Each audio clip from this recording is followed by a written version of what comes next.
And that in itself, although you have worked on it for 15 years, somebody else needs to now work on it for the next 15 years.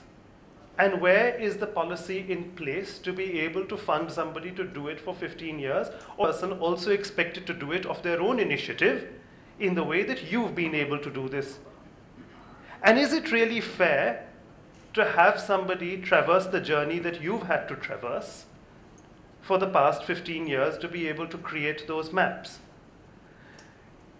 Is it not relevant to have a policy in place that in itself fosters this kind of mapping? So that's the first thing. The second thing you touched upon is about pinching, copyright. If you want to protect art creators, musicians, dancers, choreographers, craftsmen, painters, and if you think you're going to be able to do it via copyright, well, I don't think you can. And I don't think we can ever really have a copyright situation. And I think it's absolutely anachronistic with the very nature of an organically growing art form, because we rely on being influenced by each other. She strikes a note in a particular way. I like it. I'm going to emulate it. What are you going to do about it? Somebody wants to sing in the style of somebody else, and you can't stop that person from singing in that person's style, even if he or she is not a Gandaband Shishya of that particular singer. You can't certainly stop that person from being inspired. What are you going to do? What happens if she reproduces the performance verbatim? Tan after tan after tan, and she reproduces it exactly. What do you say? Congratulations? Or do you say, how dare you? I mean, imitation is at one level the greatest kind of homage that you can give to another performer, isn't it? It depends on how you actually look at these things. There are community regulations. We have communitarian knowledge systems. Policing culture is extremely difficult, and especially in countries like India. I think even so, if we were to even try and have some modest protection for artists, again, you would need a policy to be able to do that. You can't really imagine that you're going to bend the rule for one and not have a policy that can be used across the board. We keep saying India needs a cultural policy. Actually, there are few countries in the world that have as much culture as India does already. We have one of the richest repertoires of cultural policies anywhere in the world. You go to the United States to borrow an art object for an exhibition. You don't know who to deal with. There isn't a Ministry of Culture with a joint secretary in charge of museums who you can talk to, who will give you permission to be able from the American museums for your art exhibition. You have to write to individual curators, individual museums. Every individual museum has its own policy. It's federalism to the... Everyone is an autonomous body and an organization in their own right. There isn't a unifying policy at all. But India has cultural institutions, which is the set of academies that are sponsored by the American government for the preservation of American folklore and American dance traditions and musical tradition. You have one particular symphony harmonic, and they have to live on lottery money that they have to gain for themselves in Britain these days. The government doesn't sponsor. They are expected to apply to the National Lottery to support the Arts Council of Britain. Directors and deputy directors and chairpersons of the arts organizations of the Western world have to make funding applications for the continuity of their own organizations at the moment. Their governments don't support them. The only countries in the world that has such a huge government investment and rules and regulations for the sponsorship of the arts exists, in fact, only in India. To unquantifiable levels, in fact, because the number of archaeology ministries that look after culture in state governments and in national governments, if you added the salaries of all of those people who work in state administration in culture related aspects, it is such a huge deployment of resources that the nation is putting out, apart from in just manpower. There are few governments in the world that have a policy to such an extent for the sponsorships and the preservation and the maintenance assets that anywhere in the world. If the government of India dried up its resources and stopping to do that, if we were hit by recessionary economics like you have in Western societies, where the first casualty every time there is an economic downturn is drying up money for the arts. The British Museum was on its knees because they had to have retrenchment. We can't fill positions. We have allocated salaries in the National Museum, but we don't have personnel to fill us. The British Museum is imposing retrenchment. As a gallery can be opened, the gallery can be opened only once a week for visitors to come and see it, because they can't pay swords to be available in the gallery and afford their salaries. The government refuses to do that because they afford the salaries for so many people. To be able to make the gallery available to people, we can't find people to fill our positions. So I think we're spoiled. We're a nation of complainers, but we're not really looking forward to actually seeing what blessings we are born under and how much we actually have, and how we can use the resources of what we already have made constitutionally available to us and turn it to our advantage to make it be more productive. I think that's the critical thing. How can we, the rot that exists, and there's no denying the extent of the rot that exists, but the rot is not going to get fixed by adding more. The rot is going to be fixed by cleaning up. And I think we need to figure out ways in which how we're going to do better housekeeping and clean what we already have, rather than add more to what we have. And I think the first step towards that can only come if we recognize the extraordinary importance of soft politics and of culture in the cultural, in the politics of the world, in international relations. What an extraordinary power it has. I'll give you an example.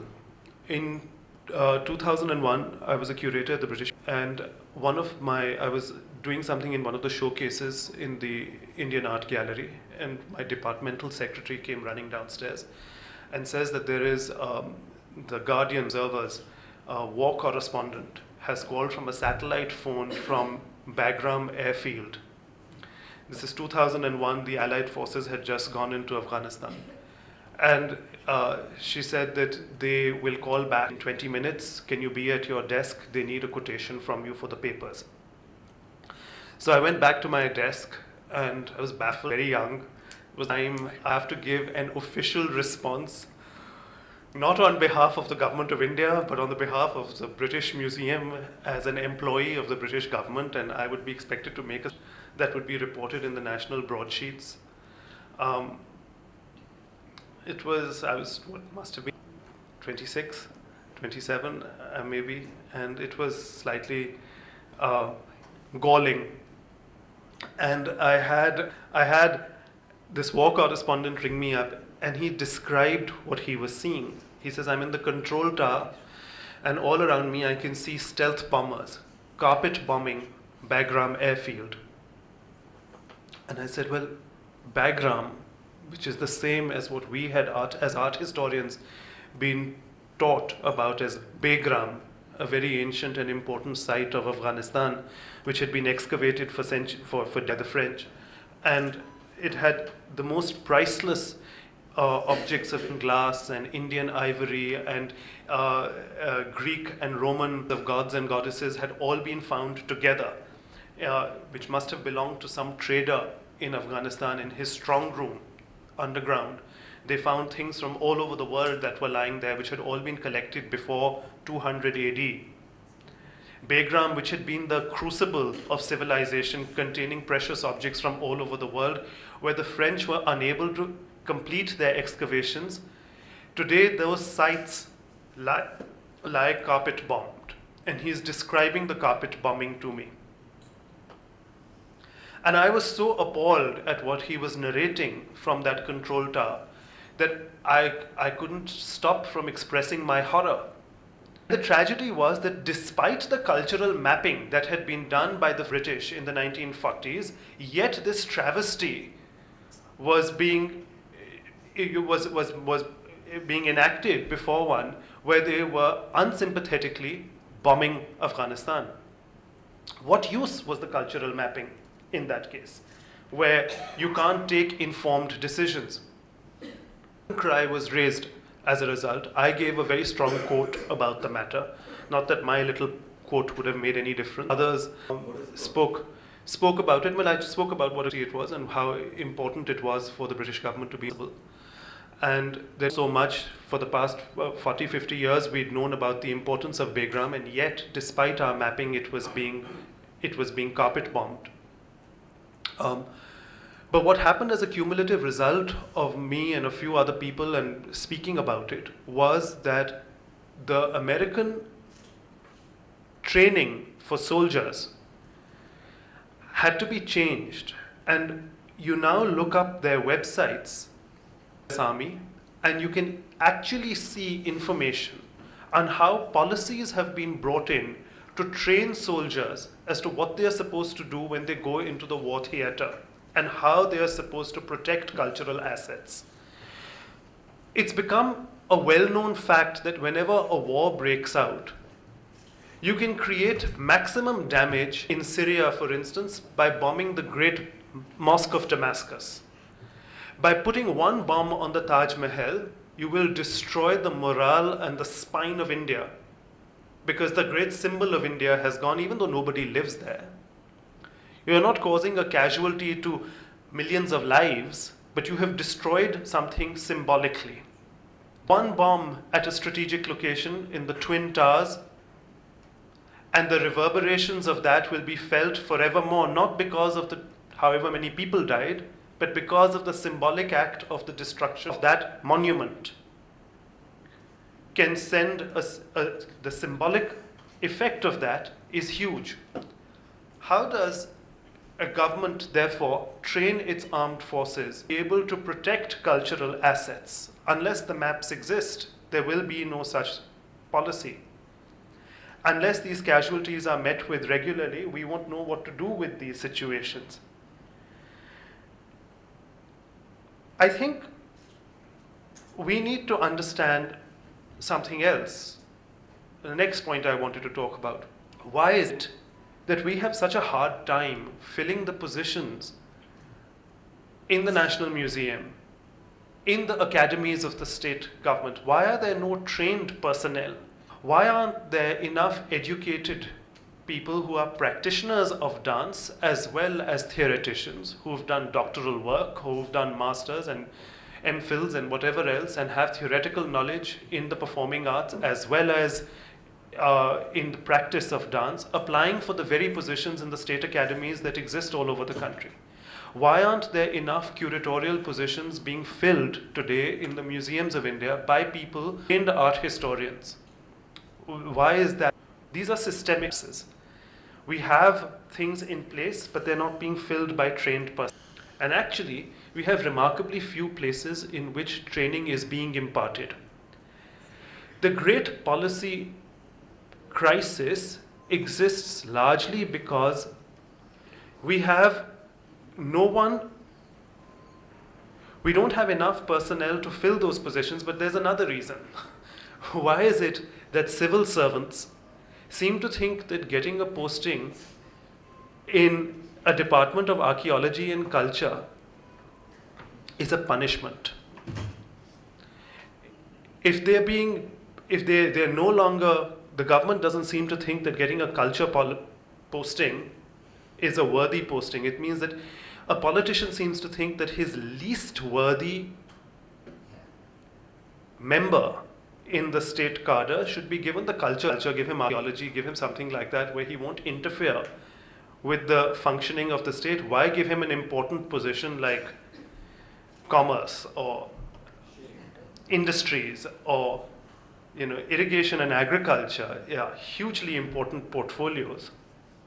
Fisheries is an important portfolio. But the cultural assets of the country are not an important portfolio. Now, it's interesting to see how you have policy in the sense, like, let's look at how council functions, how the Alliance Française functions, how the Goethe Institute functions. These major cultural institutions use the cultural assets of their country in other countries. How much does the Tagore Institute in Berlin, or how much does the Nehru Center in London, how much do these cultural outposts how much do on the same footing? Are they as rich? Are they able to use soft politics and diplomacy in quite the same way? What all does the British Council do in India? How many regional centers does it have in India, and how much is it able to achieve in India in terms of the cultural dissemination that it manages? Not just of British and English speaking in India, but also for Indian culture within India, but within the British Council's rubric. I don't see the ICCR being able to do anything quite like in terms of sponsoring as being the Indian sponsor for British art at the Nehru Center. No. And yet so much of happens at the Alliance Française and at the Max Muller Bhavan. If these two institutions stopped promoting art in Delhi, what a major loss it would be. And forget about what they're doing in Chennai and what they're doing in Pondicherry and what they're doing in Bombay and so on. I think we tend to forget that on the one hand, we are a country where in terms of policy, we are desperate for tourism, but we don't seem that tourism is entirely the cultural assets of the country. If there were no great craft maps for the tourists to use, there would be no purchasing going on. We talk about the agricultural sector, but few people talk about the fact that all agriculturalists don't perform agriculture for 100% of their time. That for a significant part of their time, the same people are engaged in producing craft, in dancing, in preserving musical traditions, etc. And if agricultural ministries and if subsidies are not going to be guided to those people, we have we'll have crisis in this country. So it's not just tourism that we're talking about. It's not just an elite preservation of cultural policy and mapping of assets that is required for a few cognizant Delhi, but we're actually talking about something that needs to be urgently implemented for the sake of India, for the sake of its foreign policy, as well as for the sake of its domestic relations, of its economic welfare of the state. If there isn't a culture policy that is hand in glove with an economy, I don't think the country can actually.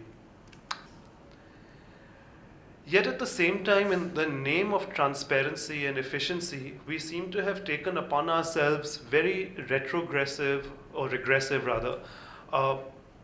implementation of many things.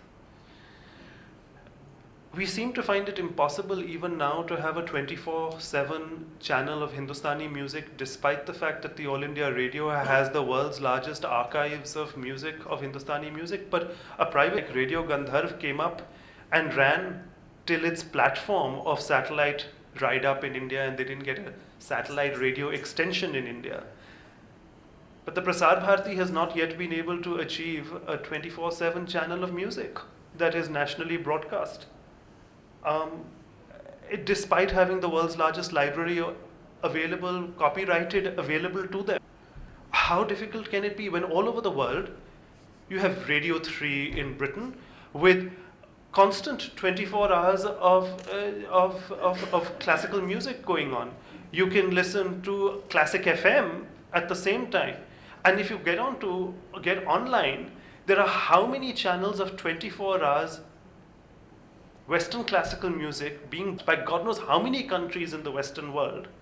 There isn't a single one in India. Of South Asian classical musical traditions, there isn't one that you can hear, not even on the internet. And there are, I think it's in an age like today, when it isn't very difficult, when the kind of software that's even available to DJs to be able to merge and match musical rhythms and beats and note patterns to be able to smoothly transit from one piece of music in the computer's memory and archive into the next piece of music. You don't even need dedicated radio jockeys that you used to have in the days of yore, where you used to have such intelligent curation of music was required. I mean, technology has come to such an extent where it can be used in such a easy way to help radio channels function like this. I think I mentioned only a few of these lacunae. The greatest one, of course, is the Antiquities and Art Treasures Act of 1972. It's one of the most regressive measures in cultural policy in the history of the world. I mean, it was badly needed in 1972. Mrs. Gandhi had withdrawn privy purses. There was a danger that the royal families of India would be selling off the cultural assets abroad. And so she rallied UNESCO, an international policy to be able to protect cultural assets of India, them within the country, by coming up with an international regulation of which India is a principal signatory, to make the export art from countries like India contraband. So art from India became illegal to be traded. Art, which was in the nature of anything over 100 years old, became to be traded outside India after 1972. If it had left India before 1972, it was okay. But when you make policies like that, you've also got to make sure that you open up a domestic market, because it's not that art stopped getting discovered in India after 1970. The pace of urbanization in India, which is becoming, we've all seen People Live. You all know, I mean, we live in an age when we have the greatest amount of urbanization going on in India at the moment. Fields are being constantly turned into mini cities. And as these cities are getting developed, more and more archaeological artifacts, beautiful sculptures, ancient temples are appearing that we never had before. Tube wells are being dug, dams are being constructed, roads are being made all over this country, highways are being made, metros are constructed in the world's oldest cities. Do you think there'll be no archaeological discoveries being taking place? And yet the Delhi Metro has not reported even the discovery of one pottery fragment from Indraprastha and Hastinapur, not one pottery piece, not even one coin. Is that even possible? That you're digging in Mehrauli and you're digging in South Delhi and you're digging near Indraprastha and you're not discovering something? Is that even possible? The pace at which things are appearing on the grey market, I have never seen art dealers' coffers so full as I have seen them in the past 15, 20 years in India. There are more archaeological artifacts that are coming up in the black market and in the grey market at the moment than there have been ever, I think, than there have ever been. And all of these objects cannot legally be purchased by the growing economy of the world, by Indians themselves freely, because we are supposed to have these antediluvian forms that we are supposed to fill in for the registration of your antiquities. Every artifact that's more than 100 years old has to be registered. We live in 2014, that means anything made before 1914 has to be registered. Is that even possible? My watch is made in 19. Grandfather's watch, I mean, what am I going to do? Is it going to be registered? Is every woman... And then place of domicile and keeping... Well, hold on. On the one hand, you have a concept like communitarian. You have tribals and Adivasis in this country who don't believe in private property, in communal ownership. The only private property that they have is the jewelry that they wear and the ancient that they have. The things that we today value as important crafts. Every woman in India has a right to Stridhan, movable property. What happens with Stridhan? Are you going to be registering each piece of your grandmother's jewelry that you and your mother-in-law's jewelry that you've inherited? But the fact of the matter is that every Indian woman makes it her birthright to destroy all jewelry she's inherited and to refashion it, because she doesn't want to wear it in that style, and she modernizes the jewelry she's inherited. But what are you doing? Technically it's an antiquity. You tamper with it, it's over 100 years old. You can't be taking out the stones from your mother-in-law's jewelry and recasting it into something else. It's an illegal act at the moment. We have to think in terms of culture policy to be able to think about where we've over-legislated. The problem is not that we don't have policies, we have many policies. We're still really not out of the license Raj in this country. We don't value subjectivity adequately. We don't value knowledge. We want everything to be in such a way that the government servant will sit there and you are supposed to go to him with an application form for something. भैया आपने apply तो हम आपको award नहीं दे सकते. आपने apply नहीं किया तो आपका सीडी नहीं निकल सकता. आपने अप्लाई नहीं किया इसके लिए, but नहीं, मेरा काम नहीं है to be able to exercise my brain, to be able to go looking for talent, to be able to go solve the problem. My job is to sit there and expect applications to come to me which I'm going to vet. And that is the greatest problem in the country at the moment, that we don't have a policy that is going to keep the instruments, the people who are meant to implement policy, educated and alive. That's the biggest shortcoming. That's the only policy that's actually lacking, is the education of the civil servant. So how do we actually achieve that in the country? Coming down to brass tacks, how do we actually fix this problem? And to my mind, the only can really be implemented is a small gesture. For instance, if more and more people rallied around to ask the UPSC to make art history and culture into an entrance exam. After all, the UGC has now recognized culture and art history as a regularized subject all over the country. University departments are now being created. Let me give you a very comparator. What has China done? China became aware of exactly the same problem and they tried to fix it. They realized that the largest buyers for Chinese art, the greatest sympathizers for Chinese culture, are not Westerners, but are Chinese people themselves. So what they did was they created over 100 faculties for Chinese art and culture in China. They made the importation of Chinese art into China completely duty-free. They encouraged the world's auctioneers, Sotheby's and Christie's and others, to come and set up shop in China to sell Chinese art in China. What these companies started doing was they started hoovering up the greatest pieces of Chinese art in the West and started offering them to people for sale in China itself.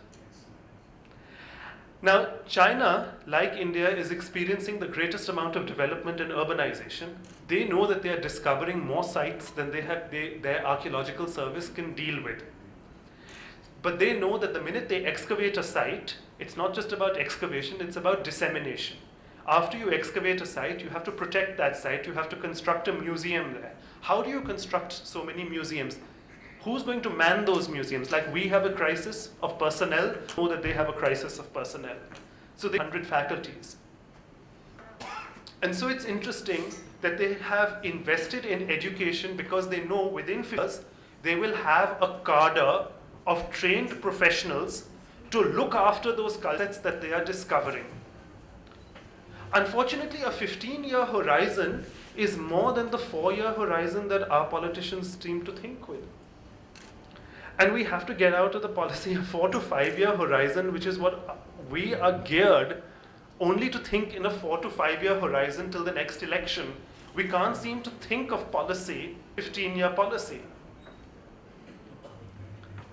And I think that's really the kind of thing that we need to think about as to how we are going to actually start thinking with a slightly longer duration to be able to